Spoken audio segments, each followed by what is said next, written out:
हम खबरों में बात करेंगे श्री कृष्ण जन्मभूमि मंदिर और शाही ईदगाह मस्जिद विवाद पर। आखिर क्या है मथुरा में चल रहे विवाद का इतिहास। हिंदू पक्ष का दावा है कि मथुरा के कटरा केशव देव इलाके में भगवान श्री कृष्ण का जन्म हुआ था और इस जगह पर ही भगवान का मंदिर बना था। दावा किया जाता है कि मुगल काल में औरंगजेब के शासन में मंदिर के एक हिस्से को तोड़कर उस पर मस्जिद बना दी गई थी, जिसे बाद में ईदगाह मस्जिद के नाम से जाना जाने लगा।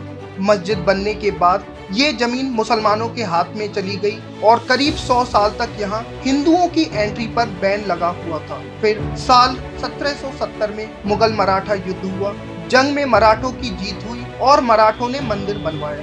इस मंदिर को इतिहास में केशव देव मंदिर के नाम से जाना जाता था। इस बीच भूकंप की चपेट में आकर मंदिर को नुकसान हुआ और फिर 1815 में अंग्रेजों ने जमीन को नीलाम कर दिया, जिसे काशी के राजा ने खरीद लिया। हालांकि काशी के राजा मंदिर नहीं बनवा सके और ये जमीन खाली पड़ी रही। अब मुस्लिम पक्ष ने मंदिर की जमीन पर अपना दावा पेश किया है। क्या है पूरे विवाद पर मुस्लिम पक्ष का दावा। शाही ईदगाह मस्जिद समिति और यूपी सुन्नी सेंट्रल वक्फ बोर्ड का तर्क है कि शाही ईदगाह मस्जिद कटरा केशव देव में 13.37 एकड़ भूमि के अंतर्गत नहीं आती है। उनका कहना है कि याचिकाकर्ताओं का यह दावा कि भगवान श्री कृष्ण का जन्म स्थान मस्जिद के नीचे है बिल्कुल निराधार है और इसमें दस्तावेजी सबूतों का अभाव है। मस्जिद को हटाने की हिंदू पक्ष की मांग पर मुस्लिम पक्ष ने कोर्ट में किसी साक्ष्य को ना पेश करके प्लेसेस ऑफ वर्शिप एक्ट की दलील दी है।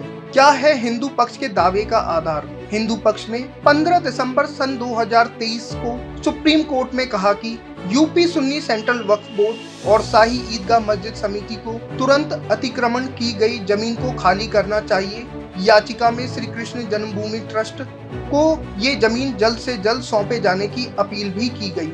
इसके अलावा श्री कृष्ण जन्मभूमि से जुड़ी 13.37 एकड़ के परिसर में मुस्लिम पक्ष के प्रवेश करने पर रोक लगाने की मांग भी की गई।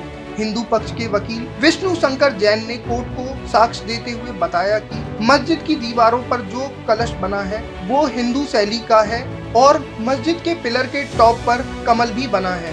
हिंदू पक्ष ने मस्जिद को जल्द से जल्द हटाने की मांग की है। 350 साल पुराना ये पूरा विवाद 13.37 एकड़ जमीन के मालिकाना हक को लेकर है। इस जमीन के 11 एकड़ में श्री कृष्ण मंदिर है और 2.37 एकड़ हिस्से में मस्जिद बनी हुई है। हिंदू पक्ष यहाँ भगवान श्री कृष्ण की जन्मभूमि होने का दावा करता है और इस पूरे विवाद की शुरुआत तब हुई जब दिल्ली की गद्दी पर औरंगजेब का शासन था। दावा किया जाता है कि औरंगजेब ने 1670 में मथुरा की श्री कृष्ण जन्म स्थान को तोड़ने का आदेश दिया था, जिसके बाद यहाँ शाही ईदगाह मस्जिद बनाई गई।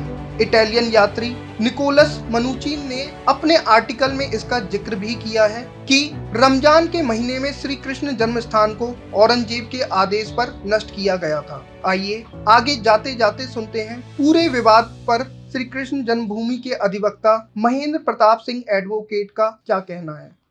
देखिए, श्री कृष्ण जन्मभूमि और शाही ईदगाह का जो मामला माननीय उच्च न्यायालय इलाहाबाद में चल रहा है, आज माननीय जस्टिस मयंक जैन साहब की अदालत में आज इसकी सुनवाई हुई और हमने सभी तथ्यों को रखा।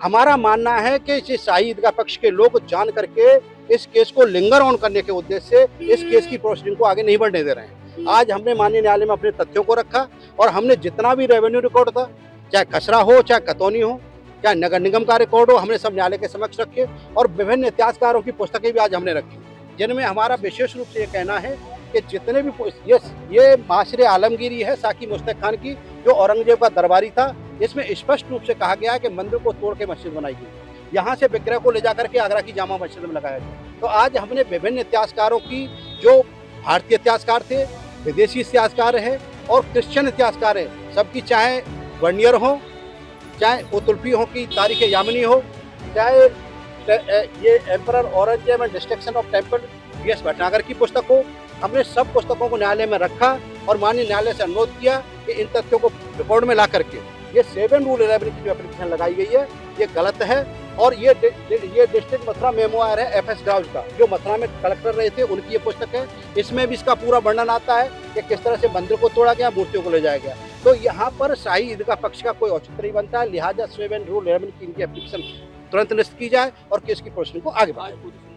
आज अभी पूरी सुनवाई नहीं हो पाई है। अभी कल माननीय न्यायालय के द्वारा 1 मई की अग्रिम तारीख निर्धारित की गई, 2 बजे कल इसमें सुनवाई होगी। ऑलमोस्ट बहस कंक्लूड हो गई है। कुछ तथ्य जो लोगों के रह गए हैं वो कंप्लीट हो जाएंगे और मैं मानता हूं कि इसके बाद पत्रावली ऑर्डर के लिए रिजर्व हो जाएगी। मेरा नाम महेंद्र प्रताप सिंह एडवोकेट है, श्री कृष्ण जन्मभूमि मुक्तिनाथ का प्रेसिडेंट हूँ और इस केस का पक्षकार हूँ।